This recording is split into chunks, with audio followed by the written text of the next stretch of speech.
Federation might also suspend both teams from the '88 World Championships, which just happened to be held in Leningrad.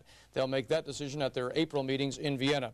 There is also the question of what this will mean to Canadian and Soviet hockey relations, and especially Rendezvous 87 coming up next month in Quebec City. Hockey Canada's Al Eagleson says nothing. Now, the Donnybrook cost the Canadians any chance they had at a medal, as both they and the Soviets were disqualified. However, Eagleson believes things might have gone differently if the Russians were in the running for a medal. In circumstances that were different, I think that if we'd been in 6th place and the Russians going for the gold, I still think their committee... They would have played hockey, is what you're saying. They would have found a way to either have the game count or for Russia to get the gold medal. That's the committee room dealings in international hockey are very unusual.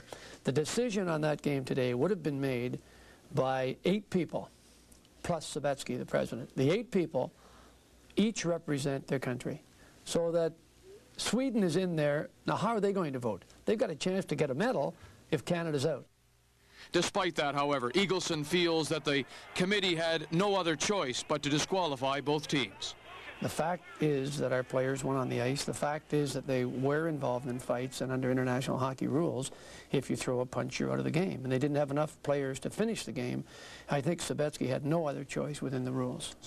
Eagleson also feels that the fight won't have any impact on Rendezvous 87, although it has set an important precedent for future junior hockey tournaments. One thing it will have an impact on, though, is on all teams participating in international hockey, particularly World Championship tournaments. Our players now will know for sure, if there was ever any doubt before, that don't get in a fight and don't jump over the boards, because you're not only putting yourself in peril, you're putting the team in peril and the whole organization. The CAHA has a tough fight on its hands now to explain how it all happened. And one other note before we leave it: if the current standings stay the way they are, the Canadians and Soviets will end up in 8th and last place, and that usually means dropping into the B pool for any of the next tournaments, something I'm sure they'll also talk about at their meetings in April. There were 4 Sunday night games in the NHL, Toronto beginning a 5-game road trip in Hartford. The Whalers have only lost 4 games at home this season. And it is a night for records in Hartford. First period, former Leaf Stu Gavin scores on the rebound, and it is 1-0 Whalers. And before the goal is even announced, Paul Lawless will break in, and he'll beat Ken Reggett. 7 seconds between goals, ties a team record, 2-0 Whalers. Just a minute later, the score is 3-0 Hartford. Steve Thomas takes the pass from Al Iafredi, drills it past Steve Weeks. Toronto now 3-1 back. And soon after that, the Leafs will score on the power play. Wendell Clark gets his 20th from Russ Courtnall. 5 goals in 4.5 minutes. The first period ended 3-2 Hartford. Lawless will get his 2nd goal of the night, early second, splits the Leaf defense. Deeks Reggett puts the Whalers up 4-2. The Leafs' hound line gets 1 back, Courtnall to Clark, and watch Clark, the bullet, snapshot, beats Weeks short side, cuts the lead 4-3.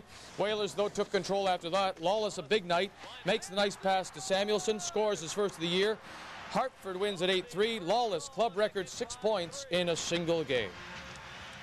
In Chicago, the Calgary Flames, they are winding up a 5-game road trip against the Blackhawks, and we have a goal to show you. Stadium, Blackhawks take the lead over Calgary early first. Kurt Fraser sets up Wayne Presley. He beats Reggie Lettleman. They are now in the 3rd period. Calgary has moved back in front 2-1. The goal by John Tonelli to put the Flames ahead. The struggling Quebec Nordique, they were in Buffalo tonight. Nordique dropping into 4th place in the Adams division. And the only team worse than Les Nordiques is the Sabres. And the Sabres with some uncharacteristic play against the Nords. First period, they're shorthanded. Mike Ramsey clicks on the give and go. 1-0 Buffalo. They laid it 2-0 when goalie Jacques Cloutier gives the next surprise. Watch the scramble in front, and Cloutier with a great save off Jeff Brown. Good forechecking leads to Buffalo's 3rd goal. Adam Creighton gets it in front to Mike Foligno. No chance for Clint Malarchuk. 3-0 Sabres. And Buffalo will strike again before the period ends. Doug Smith takes the pass in front, bats it in, swipes in the rebound. 4-0 Buffalo after just 20 minutes. And it was much of the same in the second. From the face-off, Bob Logan sneaks in, sneaks it past Malarchuk. Buffalo surprisingly in front 5-0. And you know it's not your night when Doug Smith weaves around like this, gets it to Creighton, off Malarchuk's glove, and in, and it was 6-0 Buffalo. Quebec, though, finally responds late in the second. They work it out of the corner. Anton Stasny deflects the pass. Puck Cloutier. 6-1 Buffalo. Sabres go on to win it 7-2. And in one other game, it is a final. Winnipeg has beaten Quebec 4-2. The Canucks winless in 3. For Winnipeg, Schmale, Boschman, Steen, McBain. For the Canucks, it was Schmeel and Sandlack. It's part of the NHL way. I mean, anybody encouraged to do Nobody. No, I mean, in this case, nobody comes out on top. The Soviets, the Canadians, the referees, and the officials, they all disgraced themselves there today, and I don't think anybody came out ahead, and the sport is the lesser for it today, unfortunately. We'll have some more anyhow during our sports. Okay. Thanks, Bruce. The brawl has caused deep disappointment in the hockey world, but not among families of the players. Bob Fisher spoke with one of the families tonight. 10 of the players are from the Ontario Hockey League, including center Brendan Shanahan of Metro Toronto. That's Brendan right there, and he's got his sweater off, so we know he was fighting with somebody, but that's Brendan right there. And he's got his gloves off. His family screened the game over and over tonight on a home video, and they heartily defend the action of the team. I'm sorry that it happened, but I don't see any other alternative for it. I feel that they did the right thing. I think, and we're all very, very proud of our guys. Their criticism wasn't for the team,